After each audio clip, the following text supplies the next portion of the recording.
Good morning. Page 425. We're on chapter 16, the socially friendly. Let my feeble pen too join in praise of this tribe. They have been hailed as pirates, as freebooters, as tramps, as escaped convicts. They have been lauded as noble brigands, from Robin Hood on down to operetta heroes. And we have been assured that they have sensitive hearts, that they plunder the rich and share with the poor. O exalted conferers of Karl Moore, O rebellious romantic Checklash, O Benyak Crick, O barefoot Odessa lads and Odessa troubadours. And indeed, has not all world literature glorified the thieves? It is not for us to reproach Francois Villon, but neither Hugo nor Balzac could avoid that path, and Pushkin too praised the thief principle in his gypsies. And what about Byron? But never have they been so widely glorified and with such unanimity so consistently as in Soviet literature. For this there were lofty theoretical foundations. It was only a matter of Gorky and Makarenko. Leonid Utiasov howled nasally from the variety stage, and his delighted fans howled back in response, and it was in speech heavily influenced by the thieves' jargon that the Baltic and Black Sea little brothers of Vishnevsky and Pogodin spoke, and it was precisely this thieves' jargon that gave most of the expressiveness to their humor. Who was there who was not breathless with sacred emotion in describing the thieves to us, their vivid, unreined nihilism at the beginning, and their dialectical reforging at the end, starting with Mayakovsky, and, in his footsteps, Shostakovich, with his ballet The Young Lady and the Hooligan, and including Leonov, Selvinsky,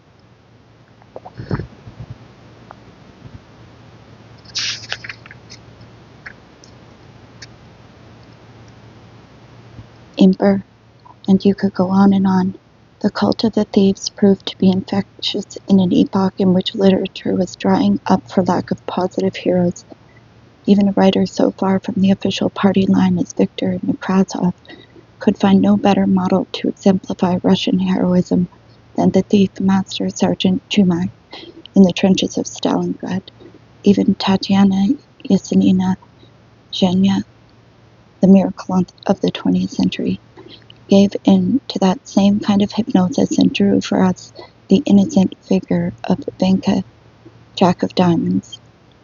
Perhaps it was only Tendrikov, with his capacity for looking at the world with an unprejudiced eye, who first expressed to us without licking his chops that the essence of the thief, showing his spiritual loathsomeness. In 3/7 Ace, Aldan Semyonov is supposed to have been in camp himself, but in its bas relief on the cliff, he has invented absolute nonsense. He has a thief, Sasha Alexandrov, influenced by the communist Petrakov, who all the bandits allegedly respect because he knew Lenin and helped destroy Kolchak, a totally fictitious motivation dating from the Averbach's time, who is supposed to have assembled a work brigade from the last laggers without living off them. But they did live off them, as Aldan Semyonov knows very well. And this thief even made sure they were properly fed, and for this he even won from the free employees at cards, as if he didn't really need those winnings for the money, but to buy enough tea for a trip. And what a stupid mothballed anecdote for the 60s.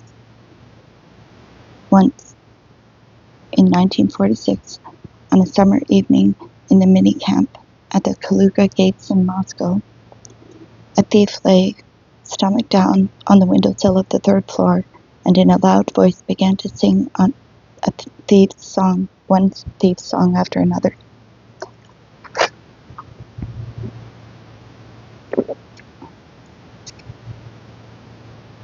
His songs carried easily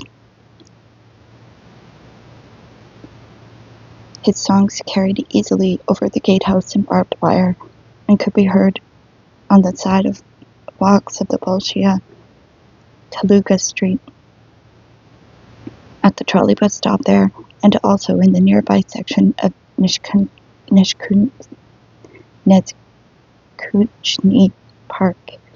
These songs glorified the easy life of murder, burglary, assault, and not only did none of the jailers, instructors, or guards on watch interfere with him, but it didn't even occur to anyone to shout at him.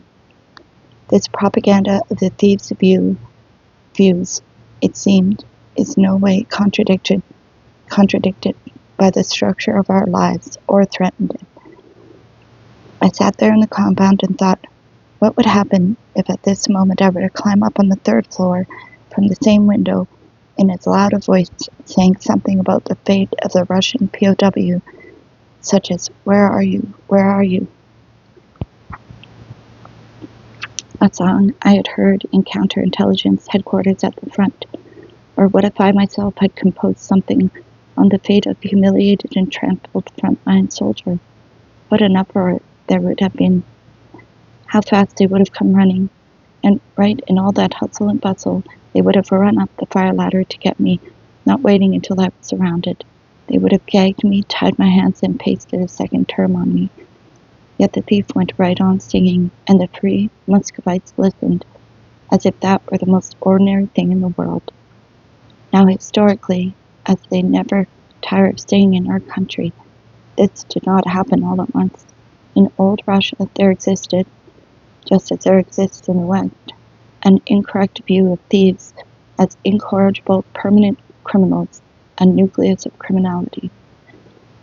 Because of this, the politicals were segregated from them on prisoner transports and in prison. And also, because of this administration, as P. Yakubovich testifies, brought their licentiousness and their supremacy in the prisoners' world by forbidding them to occupy positions in the artels, income-producing positions, and by decisively taking the side of the other hard labor prisoners. Sakhalin, quote, Sakhalin swallowed them up by the thousands and never let them go, unquote. In old Russia, there was just one single formula to be applied to the criminal recidivists. Quote, make them bow their heads beneath the iron yoke of the law, unquote. That's your song. And so it was that up to 1914, the thieves did not play the boss, either in Russia or as a whole, either in Russia as a whole or in Russian prisons. But the shackles fell and freedom dawned in the desertion of millions in 1917, and then in the Civil War, all human passions were largely unleashed, and those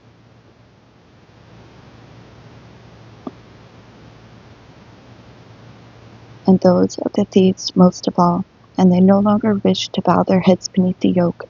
Moreover, they were informed that they didn't have to. It was found both useful and amusing that they were enemies of private property and therefore a revolutionary force which had to be guided into the mainstream of the proletariat. Yes, and this would constitute no special difficulty.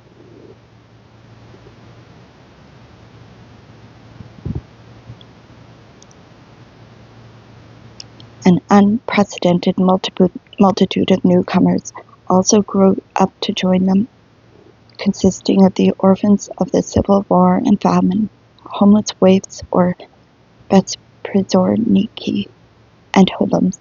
They warmed themselves at asphalt cauldrons during the new economic policy, and for their first lessons they learned to cut ladies' purses off their arms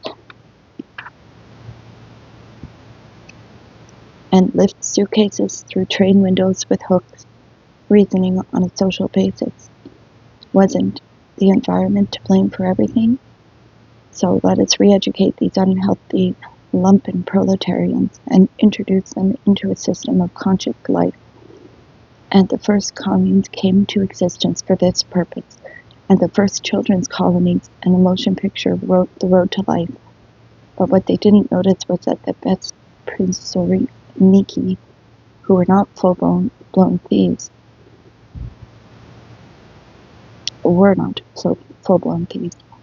and the reforming of the children orphans did not say anything. They had not yet had time to be totally spoiled. And now, when more than 40 years have gone by, one can look around and begin to have doubts who re-educated whom.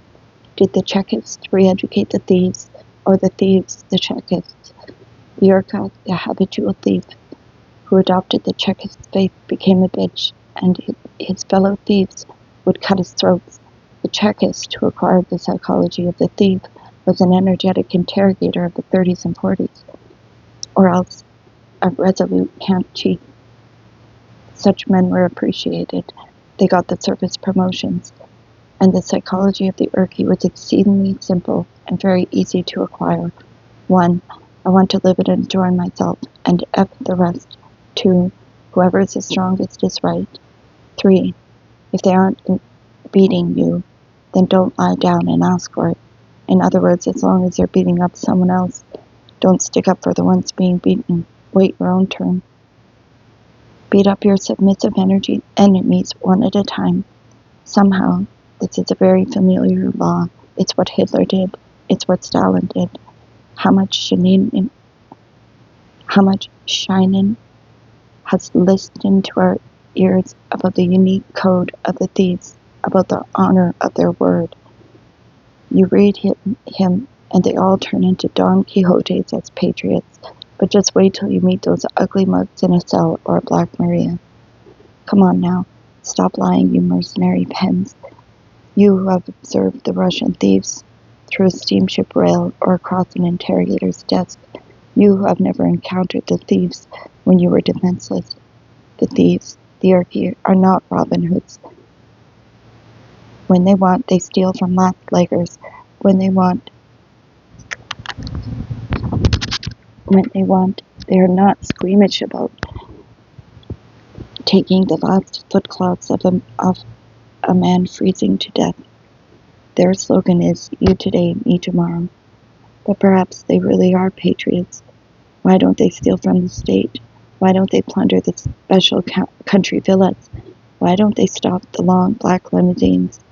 It is because they expect to encounter the conqueror of Kolchak there? No, it is because those automobiles and dugouts are well defended.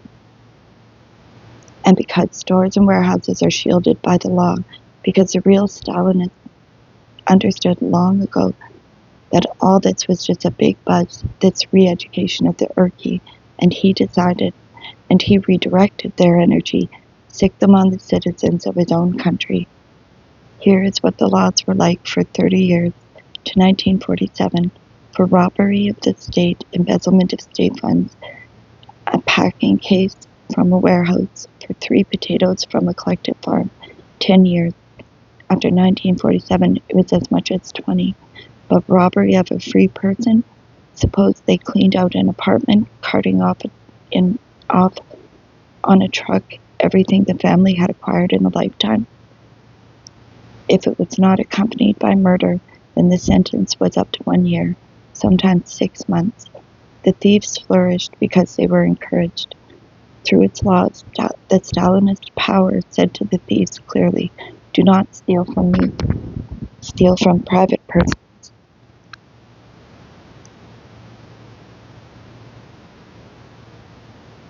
You see, private property is a belch from the past, but personally assigned VIP property is the hope of the future. And the thieves understood.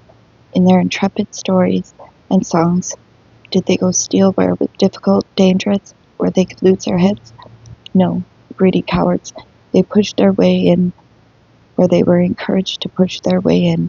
They stripped the clothes from solitary passers-by and stole from unguarded apartments. The 20s, the 30s, the 40s, the 50s, Who does not remember that eternal threat hovering over the citizen? Don't go where it's dark. Don't come home late. Don't wear your watch. Don't carry money with you. Don't leave the apartment empty. Locks, shutters, dogs, and nowadays those writers of satirical columns who were cleaned out at the time ridicule these loyal watchdogs. Excuse me.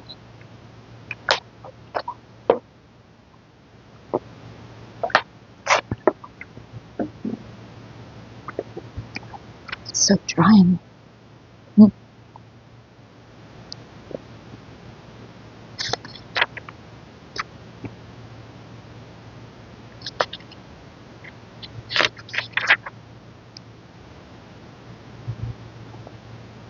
How many citizens who were robbed knew that the police didn't even bother to look for the criminals, didn't even set a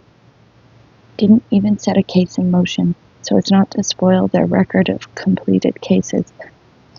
Why should they sweat to catch a thief if he would be given only 6 months and then be given 3 months off for good behavior?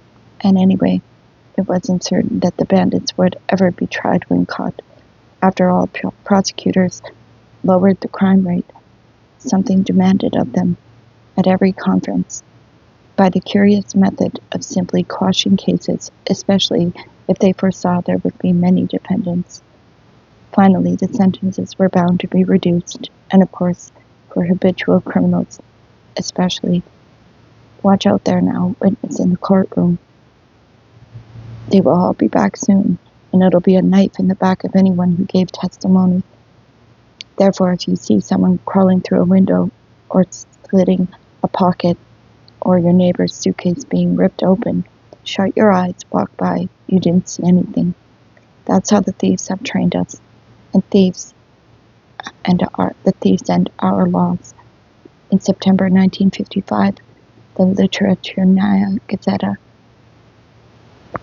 which delivers bold judgments on many matters, but not on literature, shed crocodile tears in a major article. At night on a Moscow street, a man had been noisily battered to death beneath the window of 2 families. It emerged later that both families, our Soviet families, were awake, looked out the window, but did not go to help. The wives did not allow their husbands to go, and one of the residents in the same house, maybe he too, was wakened by, but the article says nothing about that.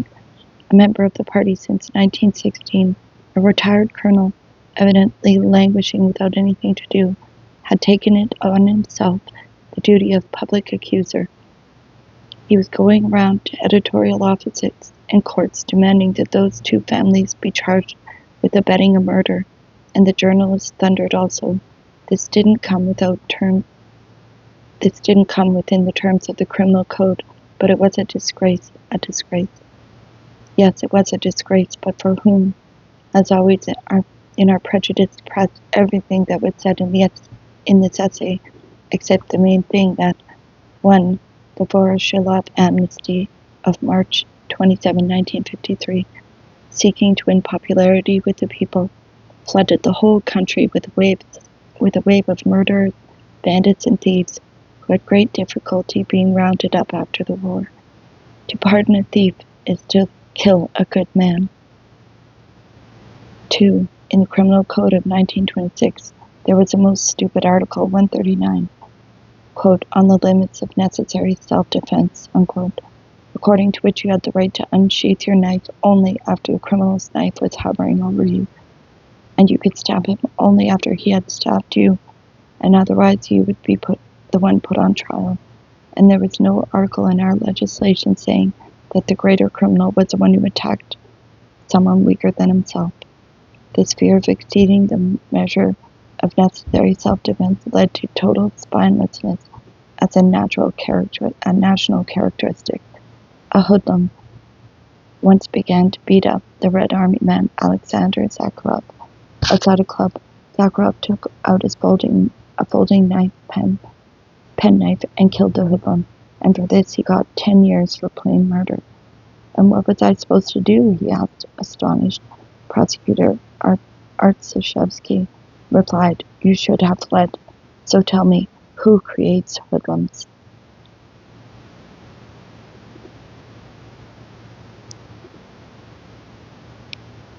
Three, the state in its criminal code forbids citizens to have firearms or other weapons, but does not itself undertake to defend them.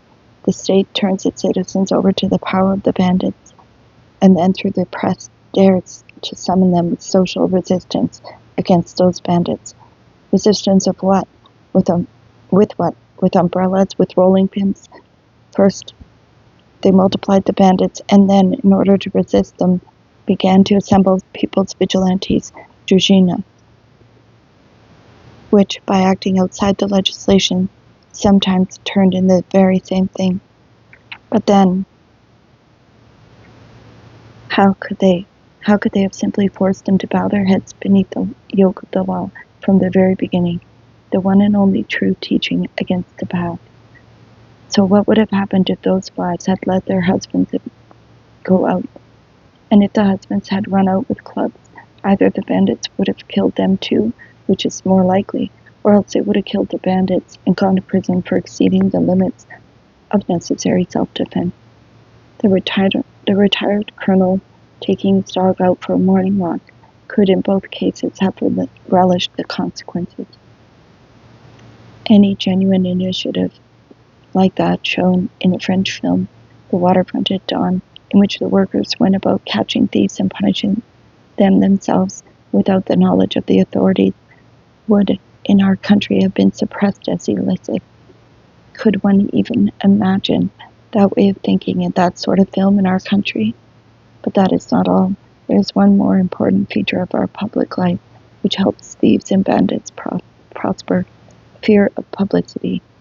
Our newspapers are filled with reports on production victories, which are a big bore to everyone, but you will find no reports of trials or crime in them. After all, according to the progressive doctrine, criminal activity only arises from the presence of classes. We have no classes in our country, therefore there is no crime, and therefore you can write about it in the press. Cannot write about it in the press. We simply cannot afford to give the American newspaper evidence that we have not fallen behind the United States in criminal activity.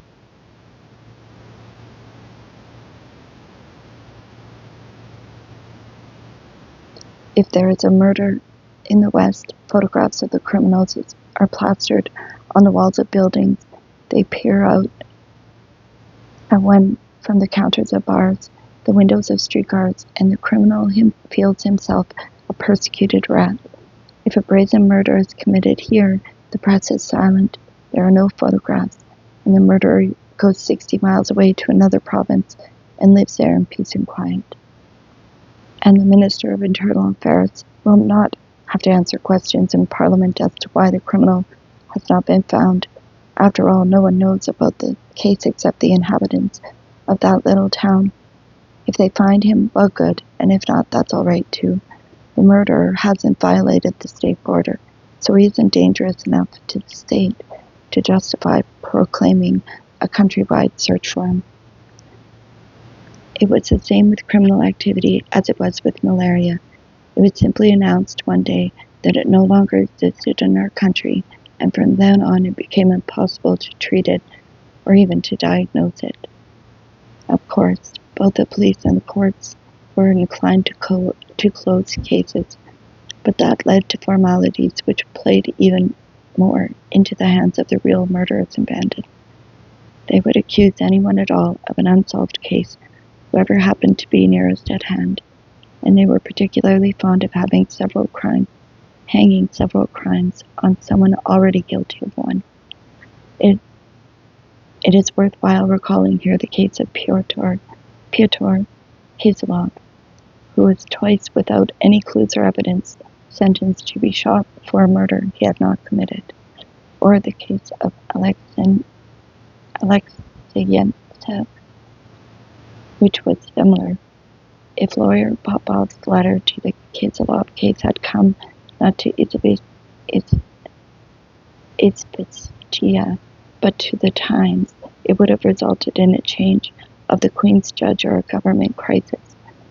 But in our country, 4 months later, the Provincial Party Committee, why the Provincial Party Committee was a court subordinate to it, met, and taking into consideration the youth and lack of experience of the investigator, why did they entrust people's fates to such people? And was a participation in the war of the fatherland, for some reason they didn't take into consideration, with us in our time, entered an official reprimand in one person's record and wagged a threatening finger at someone else. And for using torture that had already been after the 20th Congress, the chief executioner, Yakovenko, was allegedly sentenced to 3 years and a full half year later. But since he was one of our own and was acting on instructions, carrying out orders from above, it is likely that he was actually compelled to serve his sentence. Is it likely? Such vindictiveness. But defense lawyer Popov, for example, had to be dealt with and driven out of Belgorod. You should learn the thieves, the countrywide principle, quote, if they're not beating you, then don't lie down and ask for it, unquote. And so it is that anyone who speaks out on behalf of justice comes to repent thrice over, 8 times over, and that he ever did so. This is how the system of punishment is turned around so as to be an encouragement to the thieves, and for decades they flourished in an unruly mold on our freedom in prisons and in camps. Well, that all sounds depressingly familiar, does it not? Thank you for listening. Thank you for being here. If you're here, if anyone here, I'm all alone. It's okay. It still matters to me. Have a good day.